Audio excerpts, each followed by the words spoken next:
Üks neist on väärtegu. Kas oskad arvata, milline?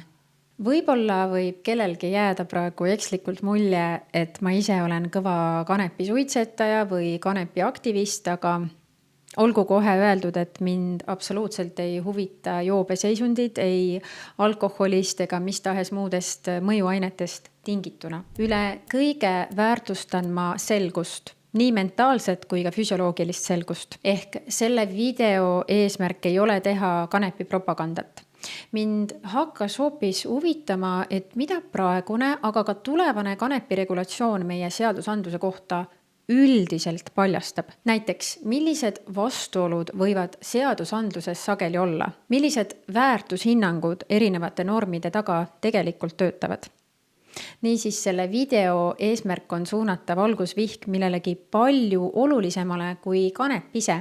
Ma tahan rääkida õigusselgusest, proportsionaalsusest ja sellest, kas seadused, mille alusel inimesi karistatakse või piiratakse, on ikka alati mõistlikud, järjepidevad ja ausad. Üks suuremaid 19. sajandi mõtlejaid, John Stuart Mill, esitas oma eluajal raamatus On Liberty ühe kõige olulisema küsimuse kogu poliitilises filosoofias. Kas täiskasvanud inimesel on õigus teha enda suhtes halbu otsuseid?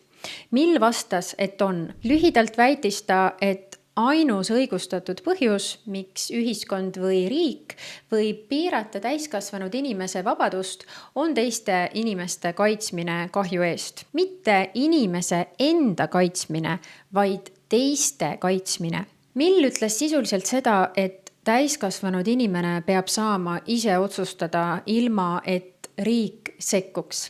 Isegi siis, kui ta teeb väga rumalaid otsuseid. See oli tollal circa 160 aastat tagasi väga radikaalne mõte. Huvitav on aga see, et Mill esitas küsimuse, mis on aktuaalne ka täna.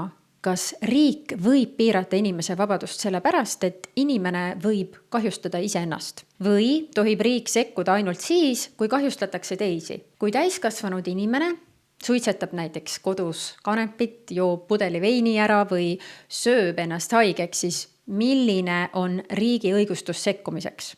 Kui küsida aga Eestis mõnelt poliitikult, miks on väikse koguse kanepi omamine endiselt keelatud ja karistatav, kõlaks vastus tõenäoliselt nii, sest see on ohtlik.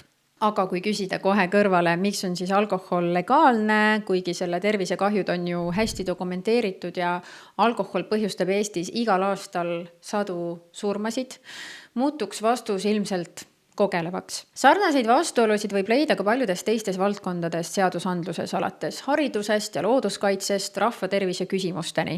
Miks?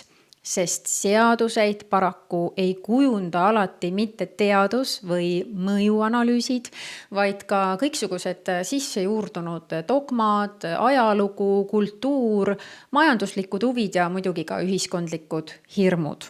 Ma tõin ennist võrdluse alkoholiga ja seda põhjusega. Alkohol põhjustab Eestis igal aastal tohutut kahju. Surmad, liiklusõnnetused, vägivald, sealhulgas ka noorte poolt toime panduna, sõltuvused, vähiriskid, katkised pered. Need ei ole mingisugused teoreetilised ohud, vaid igapäevane statistika. Ja ometi ei ole alkohol Eestis mitte ainult legaalne, vaid kultuuriliselt täiesti aktsepteeritav ja isegi justkui oluline osis inimeste eludes.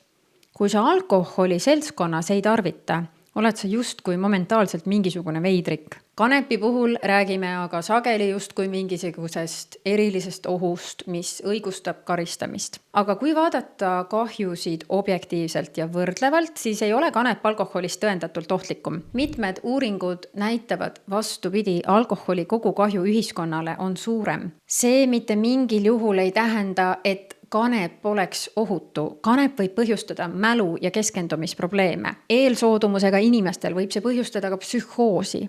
Samuti tänapäeva kanep ei ole sama kanep, mida tarvitati näiteks 60-ndatel. THC sisaldus on aastakümnete jooksul lihtsalt märkimisväärselt kasvanud. Ja eriti haavatav grupp grupp on muidugi noored, nad on sõltuvusele väga altid, aga täna müüb mustturg ilma vanusepiirita, ilma kvaliteedikontrollita ja ilma vastutuseta. Neid kanepiga seonduvaid riske ei saa aga endiselt kasutada argumentatsioonis, miks alkohol on siis legaalne ja kanep mitte, sest nagu ma ütlesin, alkoholi kahju on statistiliselt suurem.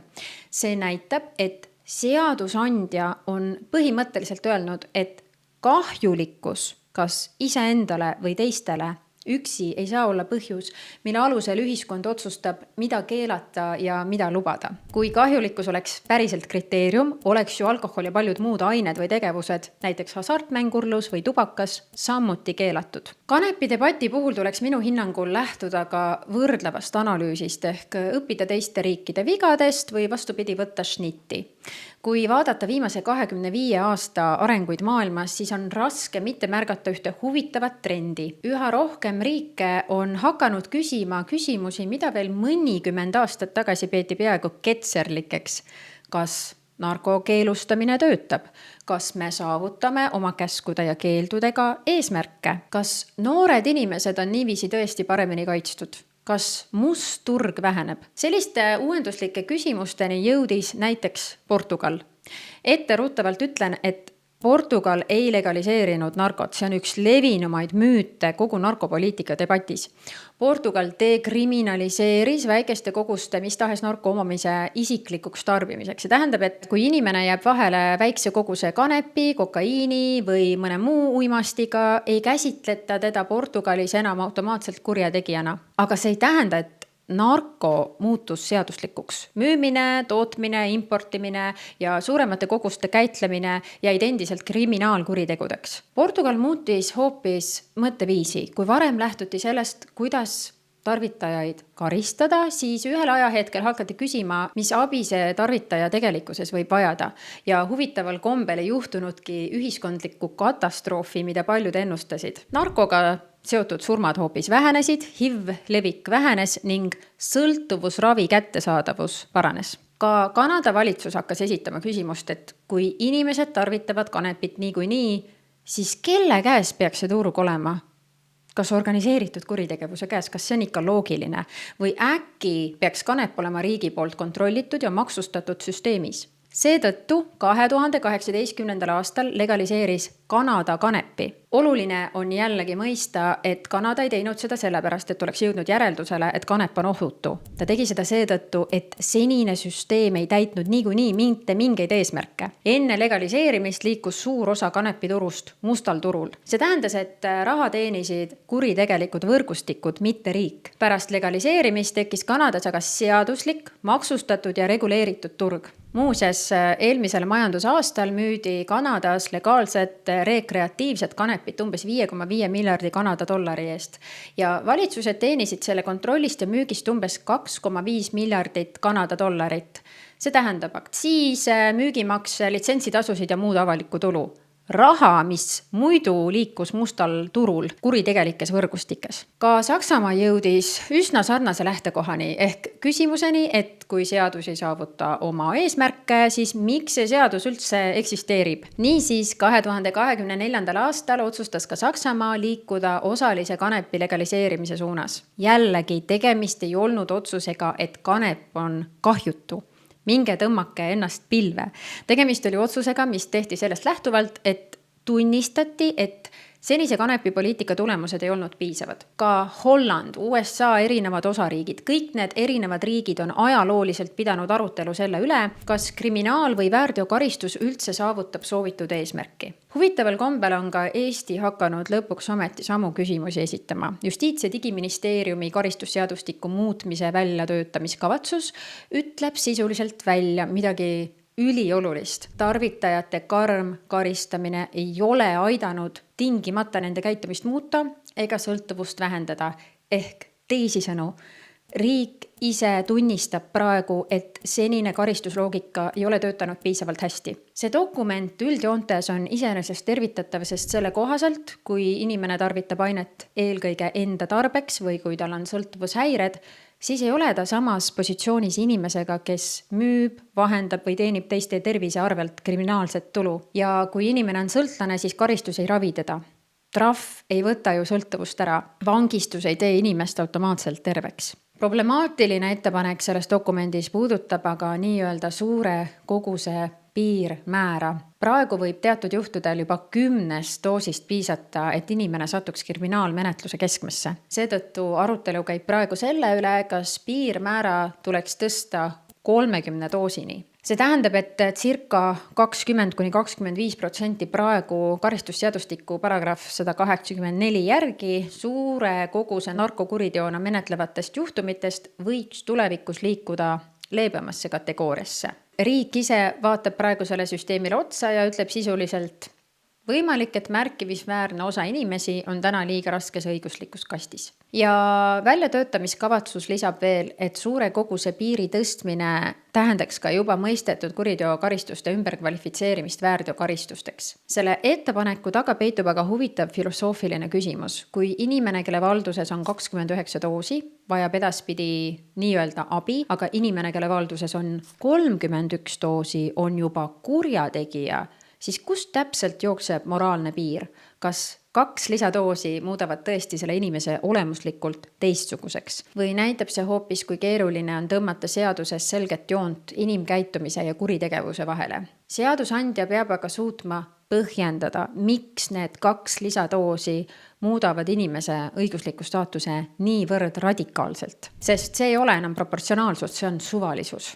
Samuti, kui täiskasvanud inimese valduses oleva väikese koguse kanepi puhul on ka varasemalt leitud, et tegemist ei peaks olema kriminaalkuriteoga, siis mis on põhimõtteline põhjendus, miks see peaks jätkuvalt olema väärtegu? Miks on tema karistamine vajalik? Ma ei räägi sellest, et keegi tohib kodus 500 grammi hoida, aga kui täiskasvanud inimene omab näiteks kuni 15 grammi kanepit kodus, oma tarbeks ei müü, ei vahenda, ei juhi kanepi uimas peaga sõidukit, ei kahjusta otseselt teisi inimesi, siis millist eesmärki täidab selline riiklik karistamine? Miks on endiselt lubatud hasartmängurlus ja enda surnuks joomine või haigeks söömine, aga väikese koguse kanepi omamine või tarvitamine on järsku väärtegu? Muidugi tekib õigustatud küsimus, kuidas üldse teha vahet inimesel, kes omab ainet enda tarbeks ja inimesel, kes tegelikult müüb või vahendab, aga see vahe ei tohiks sõltuda ainult numbrist. Kui inimesel on aine jagatud väikesteks müügipakenditeks, tema kodus leiduvad minigripid, kaalud ja sularaha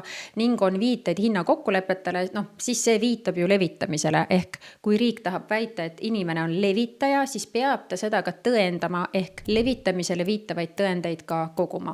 Ja nii jõuamegi ringiga tagasi enam kui 160 aastat tagasi püstitatud John Stuart Milli küsimuse juurde. Ehk selle juurde, et kui täiskasvanud inimene kahjustab kanepi tarvitamisega eelkõige iseennast, siis milline üldse peaks olema riigi roll?